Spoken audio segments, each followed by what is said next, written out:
Seorang ulama 60 tahun dia berdakwah. Hanya satu kali dia melakukan kemaksiatan, langsung Allah bongkar aibnya. Seorang ulama 60 tahun dia bersedekah, 60 tahun dia berdakwah, sholat, ngaji, baca Quran. Hanya satu kali dia bermaksiat, langsung Allah tunjukkan aibnya. Ulama tersebut ketahuan melakukan perzinahan.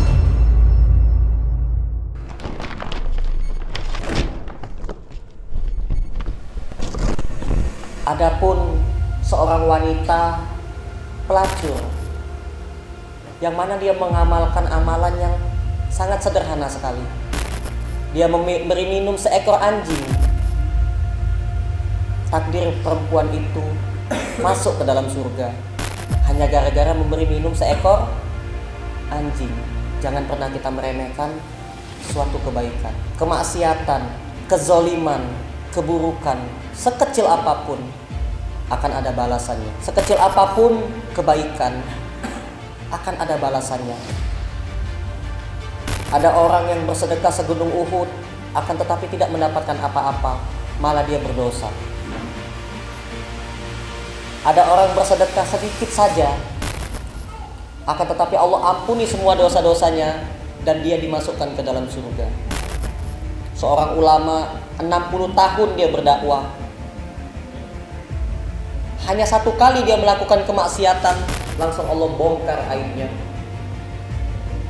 Seorang ulama 60 tahun dia bersedekah, 60 tahun dia berdakwah, sholat, ngaji, baca Quran. Hanya satu kali dia bermaksiat, langsung Allah tunjukkan aibnya. Ulama tersebut ketahuan melakukan perzinahan sampai dia diusir, dan pergilah dia dari kota itu. Di perjalanan, ulama tersebut menjadi seorang musafir di kelaparan. Dia diberi oleh seseorang sepotong roti. Lalu dia bertemu dengan anak kecil. Dia berikan sepotong roti itu kepada anak kecil yang dinilainya lebih lapar daripada dia. Sampai ulama tersebut meninggal. Ada dua malaikat turun ke dunia. Yang satu malaikat mau membawa ulama itu ke neraka, yang satu malaikat mau membawa ulama itu ke surga. Allah Subhanahu wa taala menyuruh malaikat timbang mana yang lebih besar. Maksiatnya, perzinahannya ditimbang dengan ibadahnya selama 60 tahun. Ternyata ibadahnya kalah dengan kemaksiatan yang dia lakukan. Ketika Allah suruh timbang lagi, kemaksiatan ditimbang dengan sepotong roti yang dia sedekahkan, ternyata lebih besar pahalanya daripada kemaksiatan yang dia lakukan. Hingga akhirnya ulama tersebut ditakdirkan oleh Allah masuk ke dalam surga. Ini kalau sampai selesai baca buku ini nanti ketahuan hadisnya ada di dalam kitab ini. Hadisnya sahih. Oleh karena itu jangan pernah kita melakukan keburukan yang kita remehkan, sekecil apapun. Menyingkirkan paku saja dapat pahala. Kita senyum aja dapat pahala. Dan ini ada kisah nyata. Seorang sopir truk melakukan sedikit kesalahan, akan tetapi penyesalan yang sangat besar yang dia dapatkan. Dia berbohong kepada istrinya. Pulang dari pul truk itu, dia pulang ke rumah, dia hanya menaruh baju kotor. Dia bilang ke istrinya, tunggu sebentar ya, aku mau ke bengkel dulu. Di perjalanan mau ke bengkel, dia mampirlah ke tempat maksiat.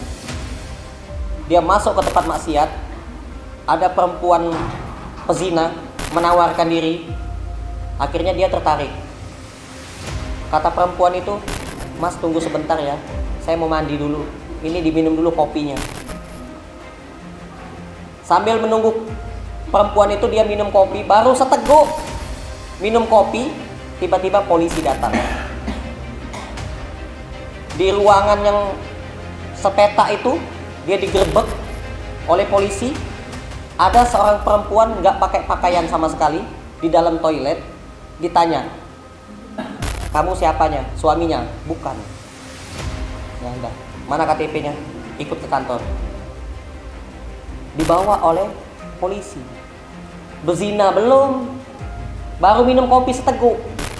Kena tangkap polisi. Ya. Karena di lingkungan ini banyak saya lihat yang nawar-nawarin. Hati-hati. Belumlah ngapa-ngapain. Ya. Ketangkap polisi, menyesal. Ujung-ujungnya singkat cerita, sopir truk itu berpisah dengan istrinya. Dan dia dipenjara. Penyesalan yang sangat besar. Kesalahan yang sedikit, baru cuman masuk minum kopi, ketangkap polisi. Boleh dipraktekin nanti pas nyampe keluar dari masjid ini, praktekin aja. Masuk dalam ruangan itu kan. Nanti aku telepon Polsek Jati Sampurna, kan Kapolseknya teman saya. Nanti saya telepon. Janjian dulu gitu kan. Kalau mau ngetes. Saya terinspirasi dari rumah orang kaya. Ada rumah orang kaya, di dalam rumahnya itu ada kolam renang, terus di dalam rumahnya lagi itu ada lampu kristal kayak gini. Saya mikir, oh lampu ini cuma dinikmati oleh dia doang. Tamunya dia, keluarganya dia. Ya kan?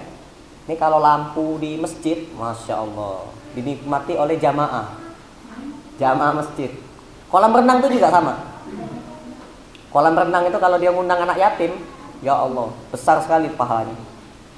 Dia suruh berenang, anak yatim itu di rumahnya. Habis berenang kan kelaparan, dikasih makan pula, berkah. Ya. Tapi kalau berenang, kolam renang itu gak dimanfaatin sama sekali. Hati-hati, akan diminta pertanggungjawaban. Semua harta kita akan diminta pertanggungjawaban.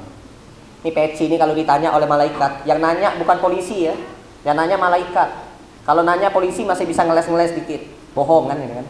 Tapi kalau yang nanya malaikat, Dit, kau dapat dari mana peci ini? Kalau saya jawab beli, duitnya dari mana? Saya jawab dikasih orang. Ini dikasih orang. Malaikatnya langsung diem. Nanya yang lain dia. Baju kau dapat dari mana? Endorse, gratis. Dikasih orang pula nih. Sama C mereknya. Sama C. Pokoknya kalau ada produk ini, tulisan kayak gini, baju sama C ini, tidak ada yang saya beli. Gratis semua. Karena sekali ngasih dia banyak. Sekali ngasih.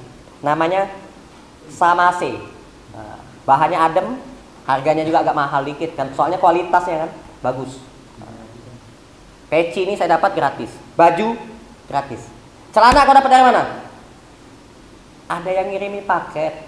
Hamba Allah. Dikasih pula. Nah. Jadi dikasih semua. Jadi barang yang saya pakai, ada yang saya beli, saya kasihkan ke orang. Jam tangan, saya punya jam tangan ya. Nah. Begitu saya pakai, ada yang ngeliatin kan, ngeliatin terus. Nah, oh jangan-jangan suka sama jam tangan saya. Bukan suka sama saya kayaknya. Soalnya yang dilihat jam tangan, bukan sayanya. Bukan muka saya yang dilihat. Nah, udah, saya kasih aja lah ke dia. Nah, ya kan? Gitu. Jadi kalau misalkan kita ditanya oleh malaikat, tidak bisa bohong, tidak bisa ngeles.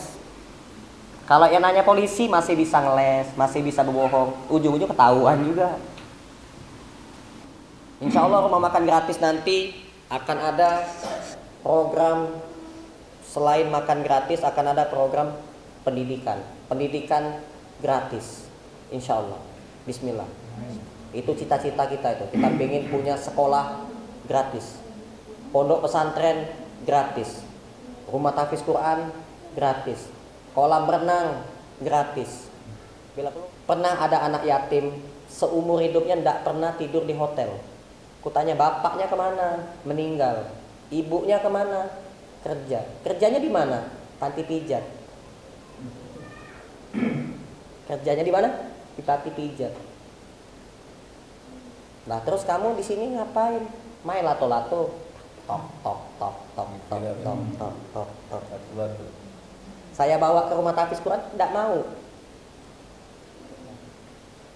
Saya tanya lagi, bapak meninggal waktu kamu usia berapa? 3 tahun. Ibunya rela bekerja seperti itu demi untuk kebutuhan ekonominya. Seharusnya kita semua ini berpikir bagaimana caranya agar saudara-saudara kita yang kehilangan suaminya ya, tidak bekerja dengan pekerjaan yang seperti itu. Kita cari solusi. Kita berpikir bersama-sama. Yuk kita berpikir bersama-sama. Kita ciptakan lapangan pekerja untuk mereka.